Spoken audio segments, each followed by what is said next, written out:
Now let's just hop on to the 310R and let's see if that has changed as much as the 310 GS.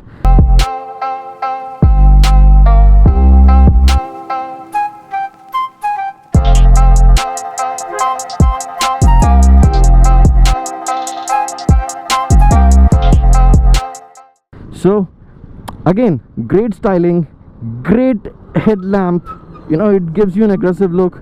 And look at the side stands, it looks like something, you know.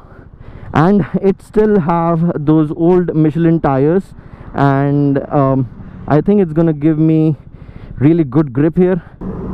One thing which I've always loved about the 310R is the tank grab that you have. Whenever you start riding, you have a lot of grab, and then you feel so much comfortable because you have the maneuverability. So there's a difference between the final gear ratio of both the motorcycles, but then overall they equals to a certain point. So let's just hop on and do the same thing which we did with the GS.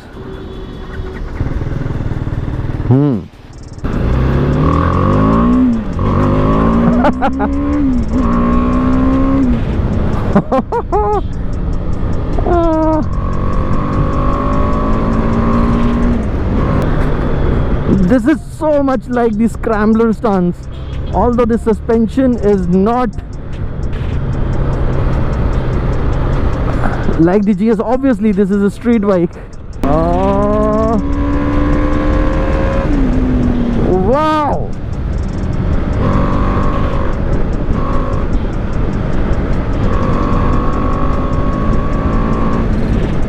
Woo! This is so much nimble and agile. It's such a little playful thing here. Slipper clutch works perfect. Woo!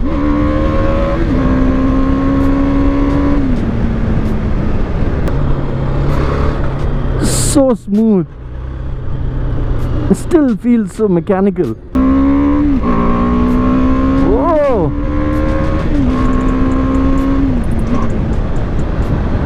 Wow! There's so much of comfort even with the street bike. This is not an adventure bike, and still this feels more comfortable than the KTM Adventure 390. I love that scrambler stance on the bike. You see, my elbows, they're free to maneuver, and in case of emergency I'm still putting a lot of weight on the front handlebar.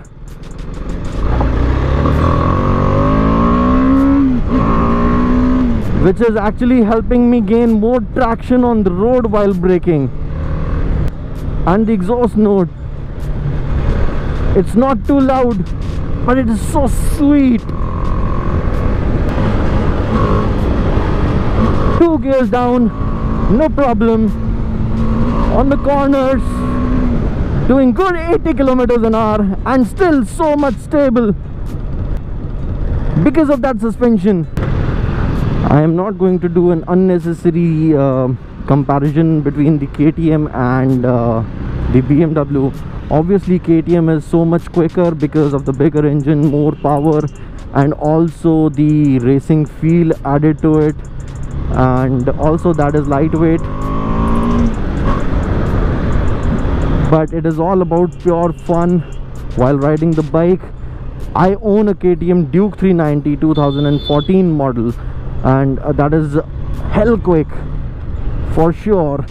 But you know, it's all about enjoying your ride.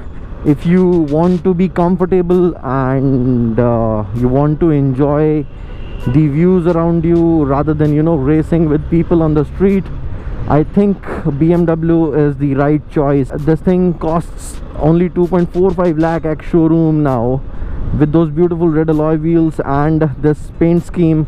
I think this is really beautiful. Obviously everyone is going to talk about the TFT screen on the KTM, which is there, and also now the Bluetooth is there, also the riding modes are there. But let me be very much frank with you guys. I bought the 2014 KTM for a reason, and the reason was simple, that I wanted to be as mechanical as I can, and this thing actually gives me a feel of being mechanical. Simple instrument cluster, that's all you need. And if you really want to have the GPS and stuff like that, you still get an option on both the BMWs to get a navigator installed on the motorcycle. That's on their brochure list. There are like a lot of accessories that you can put on the bike. Now there's one more difference that you'll notice is that on the 6th gear you can ride this motorcycle at as low as 35 to 36 kilometers an hour, which is not the case on the GS. It tends to, you know, knock, but then that is the highway motorcycle and this is the street one. So now this is so much more likable, and then this is not like fully aggressive style on this bike. This, you still sit upright and your feet reach to the ground. If you are of my height, like 5'10" or even 5'9", that's gonna be really easy and simple for the riders of that height.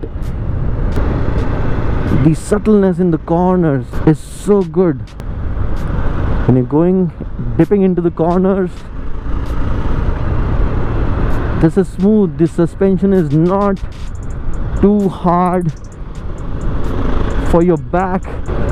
And then it's all about the handling. The perfect rake angle for the motorcycle is definitely going to give you some real good handling and traction on the road. You do not need the traction control to actually control your bike. Obviously for the extreme conditions, traction control is really helpful. For example, in the rainy condition, when the surface is wet, even on the traffic day, it doesn't bother you that much. Both these motorcycles are easy to ride and easy to play with. And then comes the point of the heating. So this is one major issue with the KTM. KTM heats too much. This doesn't, because of the bigger fan and obviously BMW's expertise. I just throttled up both the motorcycles a lot, and still the heating is not an issue here. Braking along with the suspension setup gives a full boost of confidence to you. So that's all for the R, and I hope you guys enjoyed the video. Definitely it has changed a lot, and now BMW seems to have fixed all the issues. Let's just talk more about it. So guys, after the small test ride, one thing is confirmed, that BMW has taken care of all the issues that were there on the previous model, whether it be stalling, which was a common problem. The throttle was the major issue of the stalling. Because of that, they used to lose the alternator and the RR unit and even the battery on the motorcycle.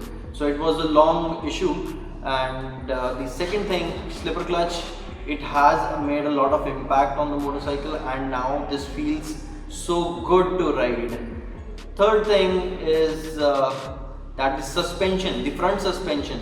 Earlier when you used to brake hard, the suspension used to dip down, and then there was a noise coming from the suspension and it was like bottoming out all the time, but not anymore. So it is not doing that anymore now. Overall, BMW has taken care of all the issues with the motorcycle now. The styling is really beautiful and the stance is good. Plus, what you get with that motorcycle is 3 years and unlimited kilometers warranty. Now mark that point, because you get phenomenal services with the BMW if you compare it against the KTM or any other brand. BMW has really good reputation of keeping the customers happy. I've seen many customers who were entertained even if it was their fault. So you should give it to the BMW for their excellent customer service. So guys, that's all from my side. Thank you for watching, and like, share and subscribe.